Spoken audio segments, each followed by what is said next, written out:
অপব্যাখ্যা এভাবেও দেওয়া হয় যে হিন্দুরা দুর্গা পূজা করবে, মুসলমানেরা তাদের পূজার অনুষ্ঠানে যোগদান করে মিষ্টি খাবে, এটার নাম নাকি সাম্প্রদায়িক সম্প্রীতি। এমন সাম্প্রদায়িক সম্প্রীতির এমন অপব্যাখ্যা মেনে নিলে আমিও তো বলতে পারবো মুসলমানেরা ঈদুল আজহায় গরু কুরবানি করবে, হিন্দুরাও এখানে এসে গরুর গোশত খেয়ে যাবে। এইগুলি সাম্প্রদায়িক সম্প্রীতির অপব্যাখ্যা, এগুলি সাম্প্রদায়িক সম্প্রীতির অপব্যাখ্যা।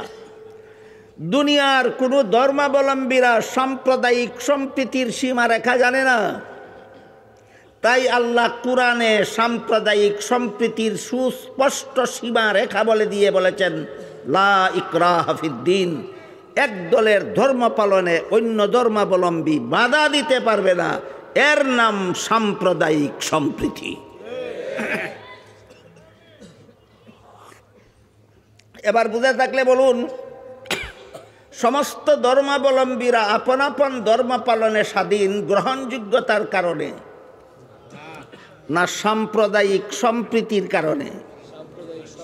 সাম্প্রদায়িক সম্প্রীতির ব্যাখ্যা, হিন্দুদের দুর্গা পূজার মিষ্টি মুসলমানেরা খাবে আর মুসলমানদের কুরবানির গোশত গরুর গোশত হিন্দুরা খাবে। এটা সাম্প্রদায়িক সম্প্রীতির শুদ্ধ ব্যাখ্যা না ভুল ব্যাখ্যা?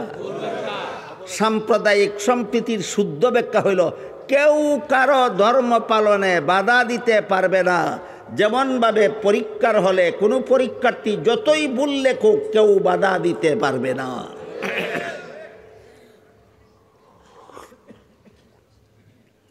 তাহলে আল্লাহর কাছে গ্রহণযোগ্য ধর্ম একমাত্র ইসলাম। এখানে এসে অনেকের মনে প্রশ্ন জাগে, তাহলে অন্যান্য ধর্ম গ্রহণযোগ্য নয় কেন? এই প্রশ্নের জবাব অনেক লম্বা, আমি সারা রাতেও বলে শেষ করতে পারবো না। এক দুইটা ধর্মের কথা একটু বলি। বর্তমান দুনিয়াতে যত প্রসিদ্ধ ধর্ম চালু আছে এর মধ্যে একটা ধর্ম হলো খ্রিস্টানদের ধর্ম। একটা ধর্ম খ্রিস্টানদের ধর্ম। আপনারা সম্মানিত সভাপতি সাহেবের মুখে শুনেছেন, এই ধূর্ত খ্রিস্টানেরা মুসলমানের ঘর ভাড়া করে মুসলমানের ঘরে থাকে আর মুসলমানদের খ্রিস্টান বানাবার জন্য তৎপরতা চালায়। এই খ্রিস্টানেরাই এক সময় ব্যবসার বাহানায় আমাদের দেশে প্রবেশ করেছিল আর দেশের শাসন ক্ষমতা ডাকাতি করে নিয়ে গেছিল। এই ডাকাত দলকে কোনো অবস্থায় বিশ্বাস করা যায় না। ডাকাতদের হাত থেকে আমাদের দেশের স্বাধীনতা উদ্ধার করার জন্য কত সাগর মহাসাগর রক্ত দিতে হয়েছিল।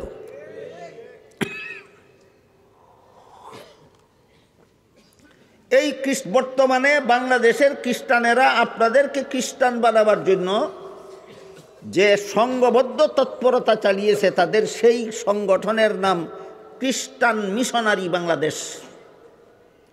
খ্রিস্টান মিশনারি বাংলাদেশের পক্ষ থেকে আপনাদেরকে খ্রিস্টান বানাবার জন্য 20টির মতো প্রচারপত্র পুস্তক পুস্তিকা অনবরত বিলি করে যাচ্ছে। এর মধ্যে একটা পুস্তিকার নাম আছে কুরআনের আলোকে বেহেশতে যাওয়ার পথ। এটা তারা লিখেছে, তারা ছেপেছে এবং দয়া করে একটা কপি আমার নামে পাঠিয়ে দিছে।